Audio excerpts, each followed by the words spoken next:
So good morning guys, कैसे हो? I hope guys सभी बढ़िया होंगे और पढ़ाई भी आप सभी की बढ़िया तरीके से चलती होगी। तो दोस्तों, आज के स्पेशल वीडियो में हम बात करेंगे इलेक्ट्रॉनिक मेल की, ठीक है, ईमेल की।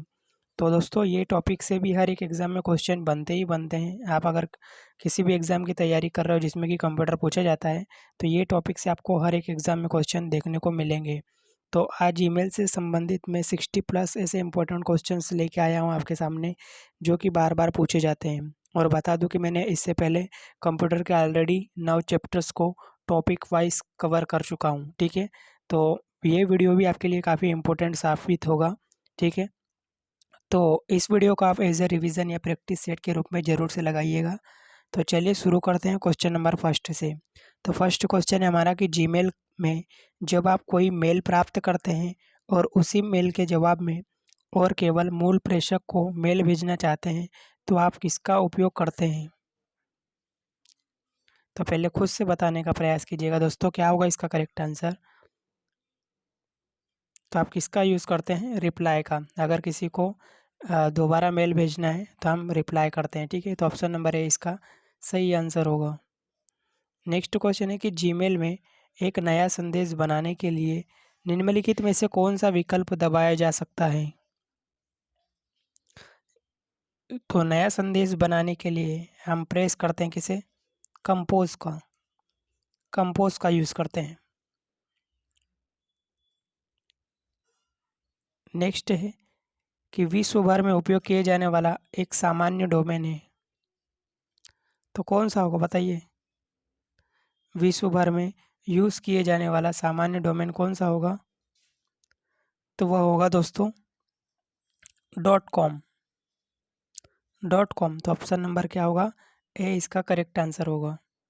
नेक्स्ट क्वेश्चन है कि ईमेल का किसकी टेक्स्ट की वह पंक्ति होती है जिसमें व्यक्ति तब देखता है जब वह किसी से ईमेल प्राप्त करता है?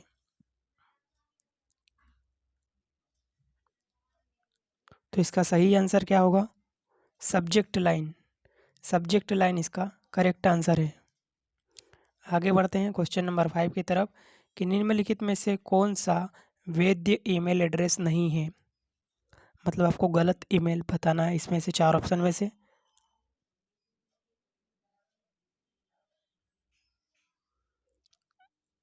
तो इसका जो सही आंसर होगा वो होगा ऑप्शन नंबर डी, ठीक है? जो कि एक गलत ईमेल एड्रेस है। नेक्स्ट क्वेश्चन देखते हैं कि ईमेल आईडी में निम्नलिखित में से किसकी गुंजाइश नहीं होती, किसकी मान्यता नहीं होती है? तो किसकी नहीं होती है दोस्तों? रिक्त स्थान की। रिक्त स्थान की। आगे बढ़ते हैं कि ईमेल हेडर में पाई जाने वाली एक फील्ड जिसे सीसी का पूर्ण रूप पूछा गया है। तो आपने देखा होगा ईमेल में सीसी का एक फंक्शन होता है। तो सीसी का फुल फॉर्म बताना है, क्या होता है? तो कार्बन कॉपी। नेक्स्ट कि एसएमटीपी एक ईमेल से संबंधित प्रोटोकॉल है। एसएमटीपी का फुल फॉर्म बताना है आपको, क्या होगा? तो एसएमटीपी का जो फुल फॉर्म होगा वो होगा simple mail transfer protocol. Very important सवाल पूछा जाता है एग्जाम में, तो इसे भी रट लीजिएगा। बढ़ते हैं आगे कि निम्नलिखित में से कौन सा एक ईमेल सेवा प्रदाता नहीं है? तो कौन सा एक ईमेल सर्विस प्रोवाइडर नहीं होगा 4 ऑप्शन में से? तो जीमेल, याहू मेल और हॉटमेल, इन तीनों का नाम तो आपने सुना होगा आई थिंक। तो कूल मेल इसका करेक्ट आंसर होगा, जो कि ईमेल सर्विस प्रोवाइडर नहीं है।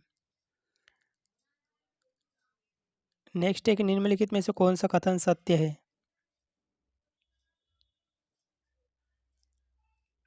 तो एक ईमेल आईडी हमेशा अद्वितीय होती है। तो पहला ही कथन जो है ना, ये यहाँ पर सत्य हो जाएगा दोस्तों, कि एक ईमेल आईडी हमेशा अद्वितीय होती है। आगे बढ़ते हैं कि निम्नलिखित में से कौन सा प्रोटोकॉल ईमेल मैसेज को सर्वर की ओर पुश करता है? कौन सा प्रोटोकॉल है जो ईमेल मैसेज को सर्वर की ओर पुश करता है? तो कौन सा होगा? एसएमटीपी। SMTP इसका सही आंसर होगा, option number D. Next question है कि POP एक ईमेल संबंधित प्रोटोकॉल है। POP का फुल फॉर्म बताना है आपको। तो POP का फुल फॉर्म क्या होगा? Post office protocol, post office protocol. Next question 13 number question देखते हैं कि POP3 एक ईमेल संबंधित प्रोटोकॉल है। POP3 में संख्यात्मक मान 3 क्या दर्शाता है? तो क्या दर्शाता है 3 जो मान है वो? तो वह दर्शाता है POP का संस्करण, वर्जन। ओके, तो इसका सही आंसर होगा डी नंबर। आगे बढ़ते हैं कि एक ईमेल में क्या क्या समाविष्ट हो सकता है। तो आपने अगर ईमेल बनाया हो तो बताइए क्या होगा इसका करेक्ट आंसर। तो क्या क्या समावेश हो सकता है? टेक्स्ट, फाइल और इमेज, सभी हम इसमें इंसर्ट कर सकते हैं। आगे बढ़ते हैं कि निम्नलिखित में से कौन सा प्रोटोकॉल है ईमेल सर्वर से मैसेज प्राप्त करता है?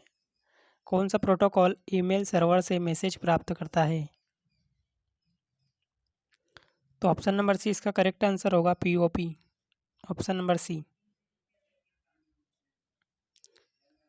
अगला सवाल है कि निम्नलिखित में से किसमें एक ईमेल एड्रेस का दूसरा भाग शामिल होता है? किसमें एक ईमेल एड्रेस का दूसरा भाग शामिल होता है? तो उसे बोलते हैं हम डोमेन नेम, डोमेन नेम। अगला क्वेश्चन कि एक ईमेल के बारे में निम्नलिखित में से कौन सा कथन सत्य है? तो कौन सा कथन सत्य होगा?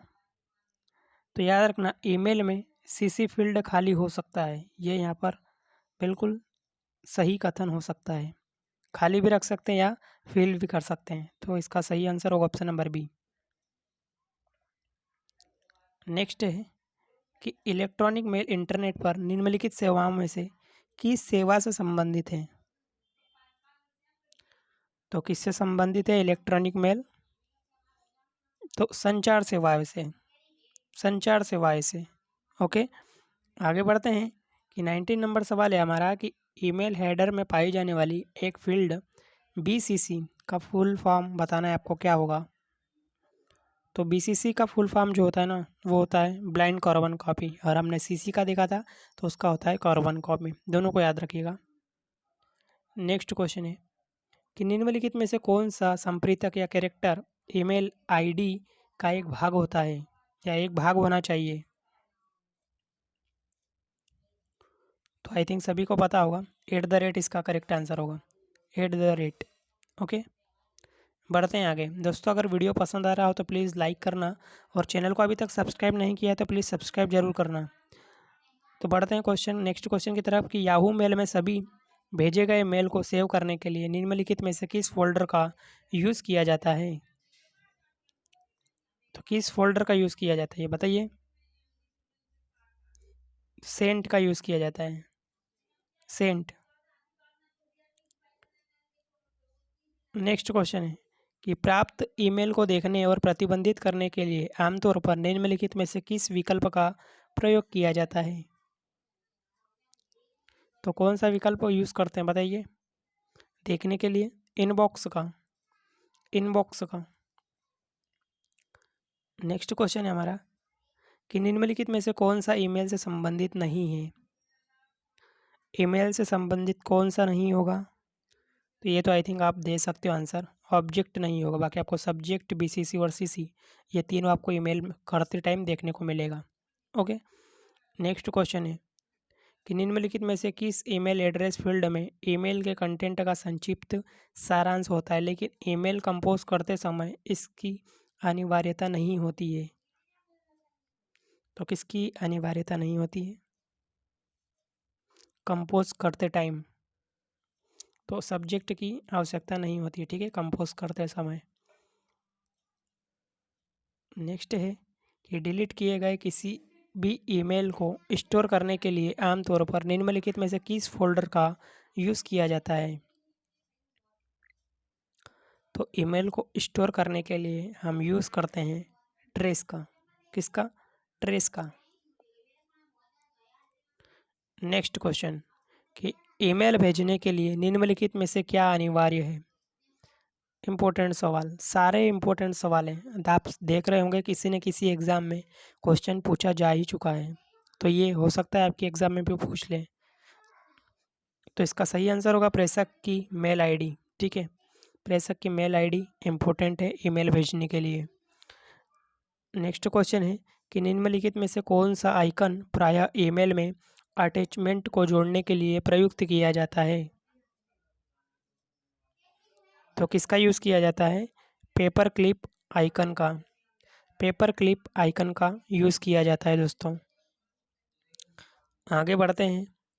नेक्स्ट क्वेश्चन है कि ईमेल मैसेज कंपोज करते समय निम्नलिखित में से क्या आमतौर पर एड्रेस फील्ड से संबंधित नहीं होता है? तो इसका सही आंसर होगा OCC। OCC इसका करेक्ट आंसर होगा। नेक्स्ट क्वेश्चन है कि आगत ईमेल किस फोल्डर में स्टोर होते हैं? आगत ईमेल किस फोल्डर में स्टोर होते हैं? तो ये होते हैं इनबॉक्स में। इनबॉक्स में।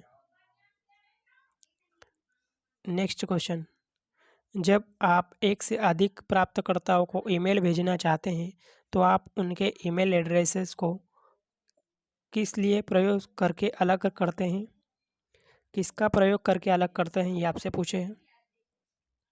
तो हम करते हैं अल्प विराम का यूज़ करके। अगर 2 ईमेल आईडी है तो उसका अल्प विराम करके हम अलग कर सकते हैं। ओके। नेक्स्ट क्वेश्चन है कि ईमेल एड्रेस के संदर्भ में निम्नलिखित में से कौन सा कथन असत्य है? तो कौन सा कथन असत्य होगा? तो याद रखना, एक ईमेल सामान्यतः user name hashtag domain name के रूप में होता है। ओके, तो ये जो दिया है ना, ये यहाँ पर गलत कथन हो जाएगा। ठीक है, क्योंकि हैशटैग का यूज़ होता ही नहीं है ईमेल में, राइट। @ का यूज़ होता है।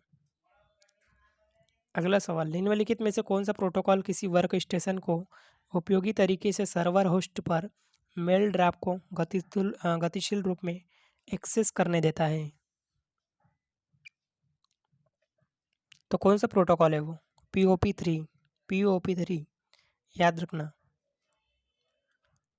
नेक्स्ट क्वेश्चन कि निम्नलिखित में से कौन सा कथन ईमेल के संदर्भ में गलत है? तो गलत कथन आपको यहाँ से फिर से चुनना है। तो यहाँ पर बोला है कि ईमेल एड्रेस का पहला भाग डोमेन नेम होता है, तो ये तो बिल्कुल गलत है, क्योंकि हमने देखा क्या है कि दूसरा भाग होता है डोमेन नेम। तो गलत कथन पूछा था, तो ऑप्शन नंबर डी इसका सही जवाब होगा। नेक्स्ट क्वेश्चन कि निम्नलिखित में से कौन सा प्रतीक किसी ईमेल एड्रेस के 2 हिस्से को अलग करता है? तो कौन करता है? अभी तक तो बता देना चाहिए आपको, @ इसका करेक्ट आंसर होगा। नेक्स्ट क्वेश्चन है कि ईमेल फॉरवर्डिंग के संदर्भ में निम्नलिखित में से कौन सा कथन असत्य होगा? पढ़िए, 4 ऑप्शन बताइए। असत्य कथन पूछा है आपसे, तो इसका जो करेक्ट आंसर होगा वो होगा ऑप्शन नंबर बी कि ईमेल फॉरवर्ड करते समय मौजूदा अटैचमेंट को हटाना संभव नहीं है। ये यहाँ पर क्या है? असत्य कथन है। तो हमारा इसका ऑप्शन नंबर बी इसका सही जवाब होगा। नेक्स्ट क्वेश्चन देख लेते हैं। नेक्स्ट क्वेश्चन हमारा बोल रहा है कि निम्न में से कौन एक अमान्य ईमेल एड्रेस है, गलत ईमेल एड्रेस है? तो कौन सा होगा? abc123@yahoo.com, क्योंकि यहाँ पर क्या यूज़ किया गया है? कैपिटल ए का यूज़ किया गया है, और ईमेल आईडी में एक भी वर्ड कैपिटल नहीं हो सकता, राइट। नेक्स्ट क्वेश्चन है कि निम्नलिखित में से कौन सा एक वैध ईमेल आईडी है? यहाँ पर बताना है कि कौन सा सही ईमेल आईडी होगा। खुद से बताइए पहले, क्या हो सकता है? abc@gmail.com, ये यहाँ पर करेक्ट ईमेल आईडी होगा। आगे बढ़ते हैं कि निम्नलिखित में से कौन सा कथन गलत है? तो 2 कथन देखते हैं। आपको ईमेल पढ़ना या भेजना समाप्त करने के बाद लॉग आउट साइन आउट पर क्लिक करना चाहिए। और दूसरा बोला है कि ईमेल के संदर्भ में का full form black carbon copy होता है।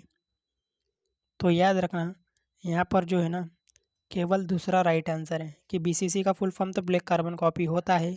और पहले में बोला है कि ईमेल पढ़ना भेजना या समाप्त करने के बाद लॉग आउट पर क्लिक करना चाहिए, तो ये बिल्कुल गलत कथन है। ठीक है, तो इसका जो सही आंसर होगा वो होगा ऑप्शन नंबर सी, केवल 2। सॉरी, आपसे यहाँ से पूछा था कि गलत कथन कौन सा होगा, तो गलत कथन होगा ऑप्शन नंबर बी। ठीक है,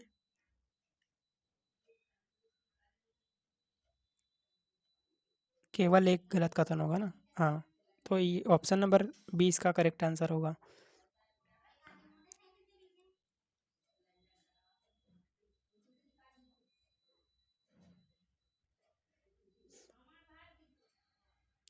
नेक्स्ट क्वेश्चन देखते हैं, क्वेश्चन नंबर 39 कि .org से क्या तात्पर्य है। .org से क्या तात्पर्य होगा, तो क्या होगा ऑर्गेनाइजेशन। ये तो आई थिंक आपको पता होना चाहिए। ऑर्गेनाइजेशन इसका करेक्ट आंसर होगा। निम्नलिखित में से कौन सा डोमेन लाभान्वित व्यापार में प्रयोग किया जाता है। निम्नलिखित में से कौन सा डोमेन लाभान्वित व्यापार में प्रयोग किया जाता है, तो .com का यूज़ किया जाता है दोस्तों। नेक्स्ट क्वेश्चन है कि किसी भी शैक्षणिक संस्थान को सामान्य रूप से दर्शाने के लिए निम्नलिखित में से कौन सा डोमेन नेम प्रयुक्त होता है। कौन सा डोमेन नेम यूज़ होता है, तो याद रखना .education .edu का यूज़ होता है शैक्षणिक संस्थानों में। नेक्स्ट क्वेश्चन है कि किसी ईमेल में फ्रॉम, टू, डेट और सब्जेक्ट फील्ड को क्या कहा जाता है। तो क्या कहा जाता है दोस्तों, बताइए। तो इन्हें कहा जाता है ईमेल हेडर। ईमेल हेडर बोला जाता है। नेक्स्ट क्वेश्चन है कि हम ईमेल के जरिए कितने अटैचमेंट भेज सकते हैं। हम ईमेल के जरिए कितने अटैचमेंट भेज सकते हैं, तो we can send many attachment, मतलब कि कई सारे हम अटैचमेंट भेज सकते हैं। नेक्स्ट क्वेश्चन कि निम्नलिखित में से कौन ईमेल सर्विस प्रोवाइडर नहीं है। कौन सा ईमेल सर्विस प्रोवाइडर नहीं होगा, तो बिंग इसका करेक्ट आंसर होगा, जो कि ईमेल सर्विस प्रोवाइडर नहीं हो। आगे बढ़ते हैं कि निम्न में से कौन सा ईमेल एड्रेस का हमेशा एक हिस्सा होता है। कौन सा ईमेल एड्रेस का हमेशा एक हिस्सा होता है, तो @ नेक्स्ट क्वेश्चन है कि निम्नलिखित में से कौन सा ईमेल का क्षेत्र है जो संदेश का संक्षिप्त विवरण है। तो क्या होगा इसका करेक्ट आंसर, सब्जेक्ट। सब्जेक्ट इसका करेक्ट आंसर होगा। आगे बढ़ते हैं कि एक प्रोग्राम जिसमें टेबल एक न्यूमेरिकल करने के लिए डिजिटल फॉर्मेट पर उपलब्ध है ऑटोमेटिकली इंटरनेट पर डाउनलोड हो जाता है, उसे क्या कहते हैं, तो उसे कहते हैं दोस्तों पॉडकास्ट। पॉडकास्ट। आगे बढ़ते हैं कि यदि प्रेषक भेजे जाने वाली ईमेल को बोल्ड, इटैलिक इत्यादि टेक्स्ट में परिवर्तित करना चाहे तो वह निम्न में से किसका यूज़ करेगा। किसका यूज़ करेगा, रिच टेक्स्ट का। रिच टेक्स्ट का यूज़ करेगा। नेक्स्ट क्वेश्चन है कि आप किसकी यदि आपकी ईमेल को कहीं से भी एक्सेस करने की अनुमति देता है। कौन आपकी ईमेल को कहीं से भी एक्सेस करने की अनुमति देता है, ये आपसे पूछा है। तो कौन, web mail interface. Web mail जो इंटरफेस होता है ना, ये आपकी ईमेल को कहीं से भी एक्सेस करने की अनुमति दे सकता है। आगे बढ़ते हैं 50 नंबर क्वेश्चन कि ईमेल अटैचमेंट संदर्भित करता है। ईमेल अटैचमेंट संदर्भित करता है क्या, कि कोई भी डॉक्यूमेंट जो ईमेल के साथ अटैच तथा सेंड होता है। तो हमारा ऑप्शन नंबर डी इसका सही जवाब होगा। नेक्स्ट क्वेश्चन है कि सामान्यतः ईमेल एड्रेस निम्नलिखित में से किस रूप में हो सकता है। तो किस रूप में हो सकता है, छोटे अक्षरों के रूप में। छोटे अक्षरों के रूप में हो सकता है। अगला सवाल कि यूज़र नेम व उसके बाद डोमेन नेम निम्नलिखित में से क्या दर्शाता है। तो क्या दर्शाता है? ईमेल एड्रेस, ईमेल एड्रेस को दर्शाता है। नेक्स्ट क्वेश्चन है कि किसी भी या किसी को ईमेल भेजना एक प्रकार से है, किसी को ईमेल भेजना एक प्रकार से क्या होगा? तो किसी को पत्र लिखना, किसी को पत्र लिखना एक ईमेल की तरह ही है। नेक्स्ट क्वेश्चन है कि निम्न में से कौन प्राप्तकर्ता की पहचान को छिपाता है? कौन प्राप्तकर्ता की पहचान को छिपाता है? तो याद रखना blind carbon copy, option number D इसका सही जवाब होगा। आगे बढ़ते हैं कि निम्नलिखित में से, निम्न प्रोटोकॉल में से कौन सा सिर्फ ईमेल भेजने के लिए ही यूज़ किया जाता है? केवल ईमेल भेजने के लिए यूज़ किया जाता है। कौन सा प्रोटोकॉल? एसएमटीपी, एसएमटीपी इसका सही जवाब होगा। नेक्स्ट क्वेश्चन है कि निम्नलिखित में से किस श्रेणी की फाइलें आमतौर पर ईमेल अटैचमेंट के रूप में भेजने की अनुमति नहीं है? तो कौन सी? बिन फाइल्स या डॉट एक्स फाइल्स। तो हमारा ऑप्शन नंबर सी इसका सही जवाब होगा। ठीक है, अगला सवाल है कि जंक ईमेल को क्या कहते हैं हम? जंक ईमेल को क्या कहा जाता है? तो इसे बोला जाता है स्पैम, स्पैम। नेक्स्ट है कि ईमेल पता जैसे कि abcdef.gmail.com अवैध है क्योंकि ईमेल पते में निम्न में से क्या होना चाहिए? तो क्या होना चाहिए बताइए? तो याद रखना एक और केवल एक एट द रेट का यूज़ होना चाहिए, मतलब एक बार एट द रेट का यूज़ होना चाहिए। नेक्स्ट क्वेश्चन कि ईमेल एड्रेस जैसे someone@example.com का कौन सा हिस्सा डोमेन नेम कहा जाएगा? तो कौन सा हिस्सा कहा जाएगा? तो example.com एट द रेट के बाद वाला डोमेन नेम कहा जाता है। नेक्स्ट क्वेश्चन है कि ईमेल का आविष्कार किसने किया था? तो ये रहे चार ऑप्शन आपके सामने। तो बताइए ईमेल का आविष्कार किसने किया था? तो शिवा अय्यादुराई इसका सही जवाब होगा, जिन्होंने ईमेल का आविष्कार किया था। पूछा जाता है एग्जाम में। ओके, नेक्स्ट क्वेश्चन है कि निम्नलिखित में से कौन सा ईमेल से संबंधित प्रोटोकॉल नहीं है? तो कौन सा प्रोटोकॉल नहीं है दोस्तों बताइए? एफटीपी, जिसका फुल फॉर्म होता है फाइल ट्रांसफ़र प्रोटोकॉल, जो कि ईमेल से संबंधित प्रोटोकॉल नहीं होगा यहाँ पर।